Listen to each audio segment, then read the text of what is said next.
back. And yes, tuck method is the cannabis friendly method.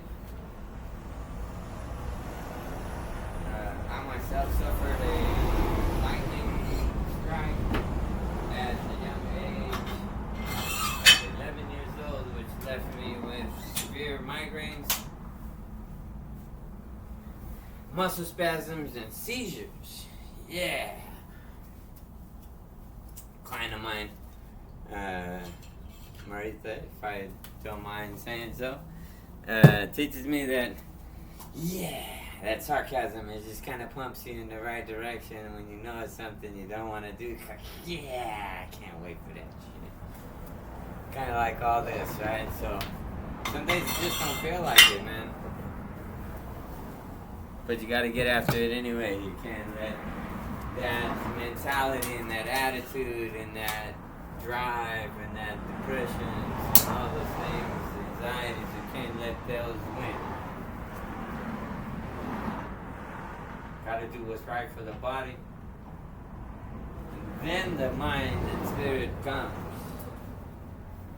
Unfortunately, we have to take care of the temple before the spirit will come. What is it in Field of Dreams, I believe, was the movie when I was younger. Build it and it will come. Right? So, build your temple. Fill it with goodness. And goodness will be attracted to you. That being said, I apologize for all the shitty things I've ever done or said in my life. And if you're out there listening, man, my bad. We're not always in the best space. And sometimes we say some shit that you just wish you could take back.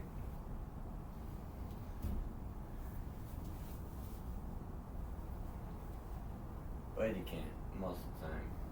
You can't take it back. And if the others are not willing to forgive, then there's not much you can do about it but accept it and move forward. So, hope everybody out there is in a good place of forgiveness and balance in their world, because the more you hold on to that shit, the more it fucks with you and your center, right? So, being balanced and grounded and in harmony with your spirit and your actions match and reflect well in your body, then we have good health. But the farther those things start to diverge from one another, we start to actually get physically ill. Need y'all. Probably need a little water too. Let's get a little water.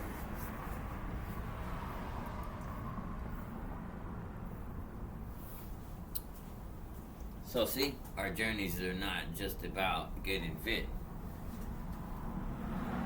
It's a healing process all over.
Neighbors always watching.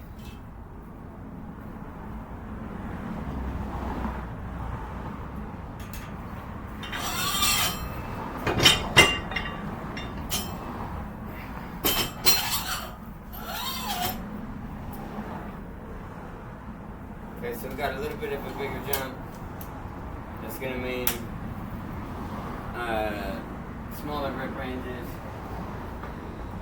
We're gonna just keep pushing until we're just either too fatigued from energy depletion or pumped or on the verge of not being able to control the range of motion.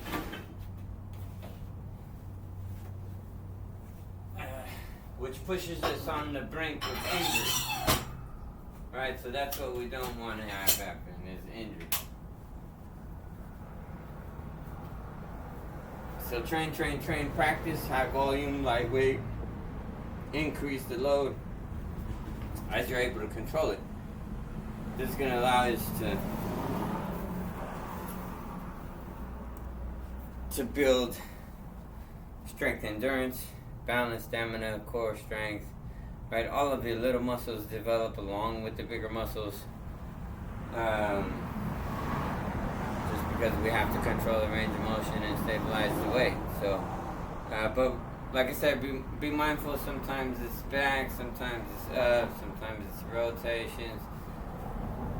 Just kind of play with it, but if it's too heavy or you're going too fast to be able to feel your body position, you're just gonna miss it and you blow right through it, and then all of a sudden your joints switch cheese.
Still mentally focused, controlling this shoulder, elevation, depression, internal and external rotation.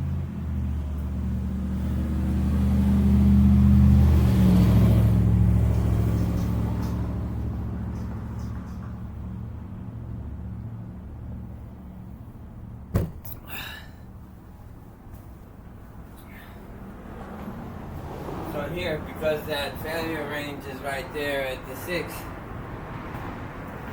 I didn't stop because that was planned. I stopped because that was where control became difficult. So I'm going to push with control again.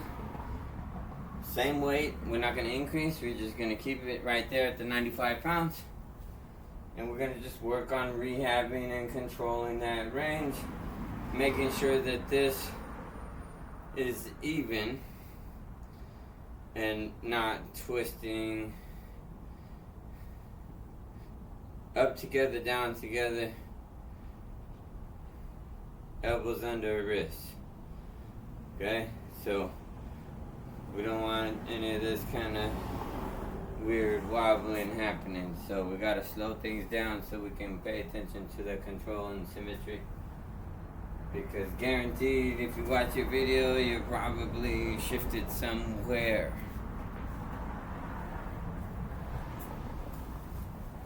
Especially if you've been injured previous.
So again, now with the increase of weight and the near failure at the end of now 2 sets, I'm starting to feel a good pump in the upper chest, right along the clavicle here. Good tension through the shoulders and triceps. A few more sets. We'll probably not be able to hit 5 or 6 anymore. And that'll be the end of the workout. Always have a good cool down. Always have a good dynamic warm up. Stretching after your sessions is a really good idea. Keeps you from locking down. Static stretching before a workout session can decrease force production. Okay, so a dynamic warm up is a warm up similar to what we did today, which was doing the range of motion that you're going to be working out in, and warm up that range of motion. We don't want anything else to be loose because we want to be tight in that range of motion that we're working out in today. Then once that's thoroughly worked, it's going to want to get contracted, and so we have to stretch that to keep it long. That will actually almost increase a little bit of that muscle-induced or exercise-induced muscle damage that we then have to recover from metabolically. This is why muscly guys who work out with resistance training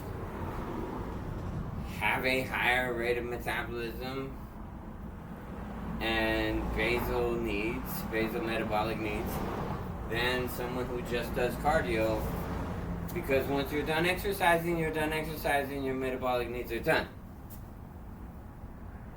Same with weights that are not challenging. Okay? You're just moving for the sake of burning calories. When exercise is done, your metabolism slows down. When your body then has to recover, however, from something strenuous, then it's having to work hard to build not only the recovery and repair what was damaged, but also build some reinforcements and adaptations so that next time it will be stronger.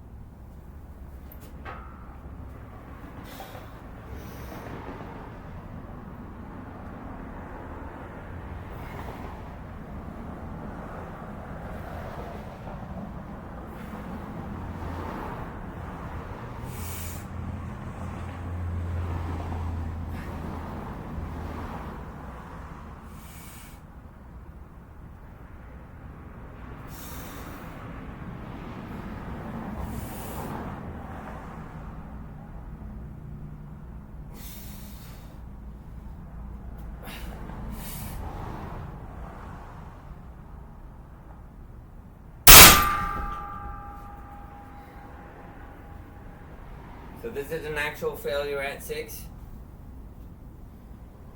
I tried to push it. I knew it was probably not going to happen, but we noticed that I held strong, in good form, pressed out as long as and hard as I could have fought that from going the other direction due to gravity.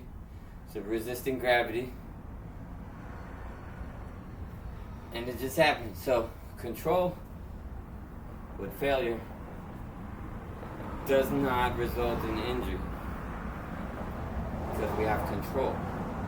But that control is also what makes it challenging, is to maintain that degree of control when your compensations want you to move all over the place. Okay, I don't know, they don't have specific desires, but they've learned that that's the path of least resistance and that's where they're going to go. So that should tell you right there, the path of least resistance. We don't want least resistance. We want to increase resistance and tension through the range of motion. So resist the tendency to fall into an easy path.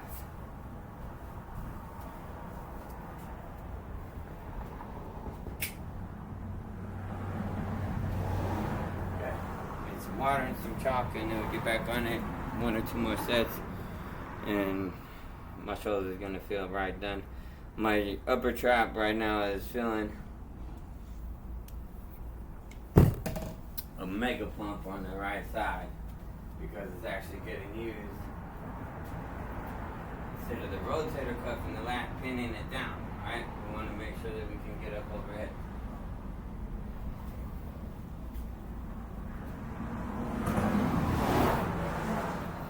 Training with degenerative joint issues is a pain in the ass already. So, man, I don't know, but maybe somebody will see me out there and think I'm some kind of spokesperson. Torn disease, torn meniscus, torn labrum, torn Achilles tendon, ulnar abutment, you name it, we're pretty fucked up. So, keep training, stay strong, support the joints. The second we start to disintegrate and get sarcopenia and shrink like a fucking prune, don't let it happen to you guys.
Sometimes you gotta yell like a beast.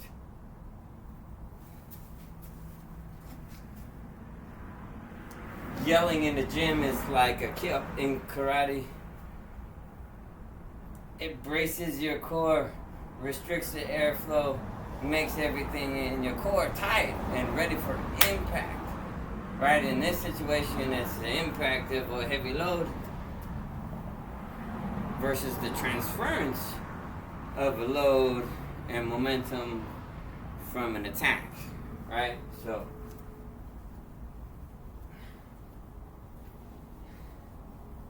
okay, right there, I'm feeling it. It's starting to pull up into the shoulder.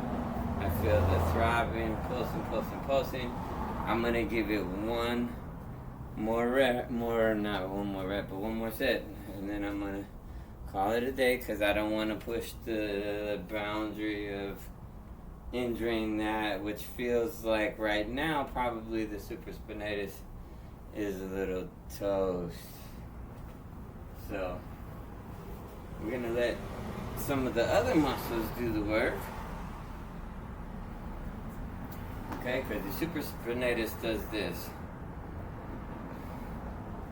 We want the anterior deltoid and traps to work a little bit more. So I'm gonna work on maybe pulling in a little bit more, making sure that the shoulders are back so that the upper trap is more engaged from the get.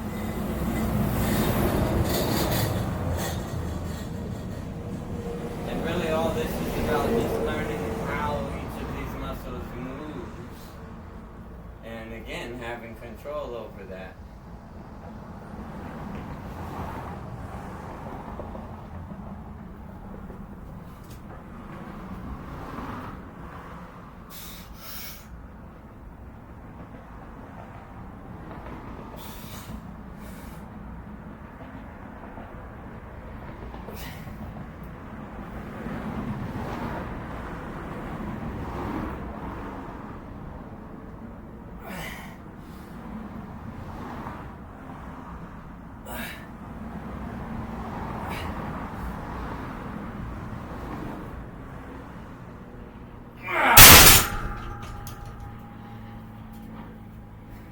Okay, so yeah, pulling back helped, but I also made it a little harder, so it's still failing at 5. So we're gonna call it right there and see how that works out. After work later, I might hit some additional work on the tricep extensions.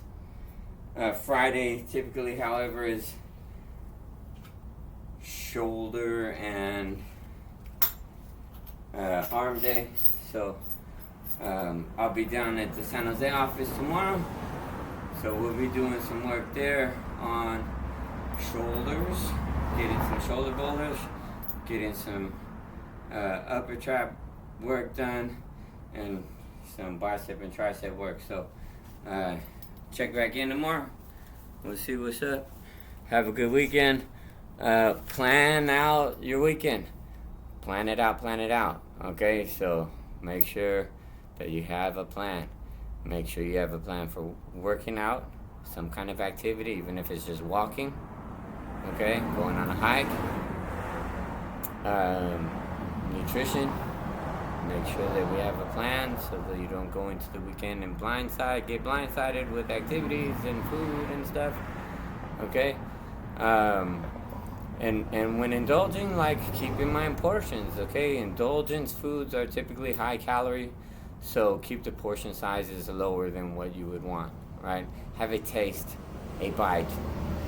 Don't eat the whole piece. Alright. Signing off for now. Tucker Method.